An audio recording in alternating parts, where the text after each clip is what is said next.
मैं Chandan Kumar Pandey Usha Martin world school के online अधिगम कार्यक्रम में सेट 10 पाठ्य योजना संख्या 47 में 9वीं के पाठ्यक्रम में शामिल अलंकार विषय के साथ उपस्थित हूँ। आज हम अर्थालंकार के अंतर्गत अतिशयोक्ति अलंकार के विषय में जानेंगे।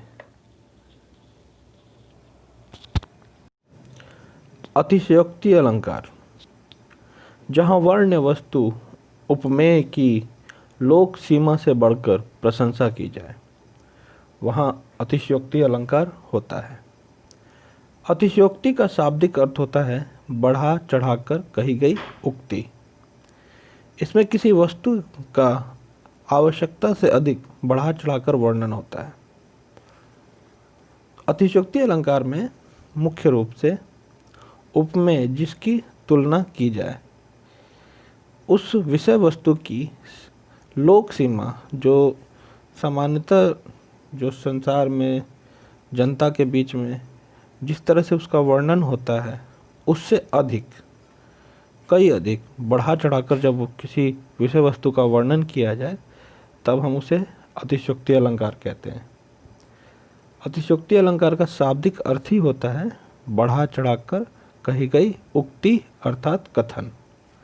तो इस प्रकार से हम अतिशयोक्ति अलंकार में काव्य में उपमेय को बढ़ा चढ़ाकर वर्णन करते हुए देख सकते हैं। उदाहरण, अतिशयोक्ति अलंकार के उदाहरणों में पहला है आगे नदियाँ पड़ी अपार, घोड़ा कैसे उतरे पार। राणा ने सोचा इस पार, तब तक चेतक था उस पार। उपर्युक्त काव्य पंक्तियों में राणा भी सोच ही रहे थे कि घोड़ा नदी के पार हो गया। यह यथार्थ में असंभव है। काव्य की इन पंक्तियों में राणा प्रताप के घोड़े की शक्ति और स्फूर्ति का वर्णन बढ़ा चढ़ाकर किया गया है, अतः अतिशयोक्ति अलंकार है। यह महाराणा प्रताप के घोड़े के संबंध में है। यहाँ घोड़ा उपमेय है और अतिशयोक्ति में उपमेय की लोक सीमा से बढ़ चढ़कर प्रशंसा की जाती है। यहाँ पर चेतक घोड़े की शक्ति और स्फूर्ति का वर्णन किया गया है, और वही बढ़ा चढ़ाकर, जो यथार्थ में असंभव है, जो वास्तविक जीवन में असंभव है। कैसे? महाराणा प्रताप सोच रहे थे कि नदी कैसे पार करें। यह भी सोच ही रहे तब तक चेतक नदी को पार कर चुका होता है। तो सोचने मात्र से ही चेतक नदी को जब पार कर सकता है, तो यहाँ पे हम देख सकते हैं कि अतिशयोक्ति अलंकार का यह एक अनूठा उदाहरण है।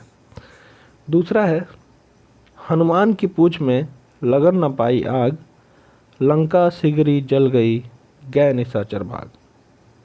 उपर्युक्त पंक्तियों में हनुमान की पूंछ में आग लगने से पूर्व ही सारी लंका जलने की बात अत्यधिक बढ़ा चढ़ाकर कही गई है, अतः अतिशयोक्ति अलंकार है। जब सीता माँ की खोज में हनुमान लंका जाते हैं, तो रावण उनकी पूंछ में आग लगाते हैं और उसके बाद हनुमान के द्वारा लंका जलाई जाती है। लेकिन हनुमान की प्रशंसा कुछ इस प्रकार से की गई है उसकी पूंछ की, कि अभी वो आग लगाने की बात हो ही रही है, तब तक क्या होता है, लंका जल भी जाती है और निशाचर जो है, वहाँ के राक्षस जो है, भाग खड़े होते हैं। मतलब अभी आग लग ही नहीं पाई है और लंका जल भी गई। तो यहाँ पे भी हमने देखा कि ये अतिशयोक्ति अलंकार का एक उदाहरण है। तीसरा, कढ़त साथ ही म्यान ते असी रिपु तन ते प्राण। यहाँ म्यान से तलवार का बाहर निकलना कारण और शत्रु के शरीर से प्राण निकलना कार्य एक साथ वर्णित होने के कारण अतिशयोक्ति अलंकार है। अर्थात म्यान से अभी तलवार निकल ही रही है, तब तक शत्रु का शरीर जो है उससे प्राण निकल चुका है, तलवार का उपयोग किए भी नहीं।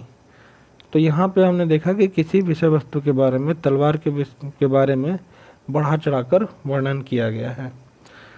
तो हमने देखा उदाहरण के माध्यम से कि किस प्रकार से उपमेय की लोक सीमा से बढ़ चढ़कर प्रशंसा की गई है।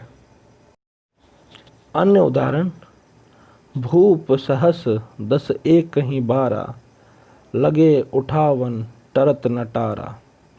दूसरा, चंचला स्नान करके आए चंद्रिका पर्व में जैसे, उस पावन तन की शोभा आलोक मधुर थी जैसे।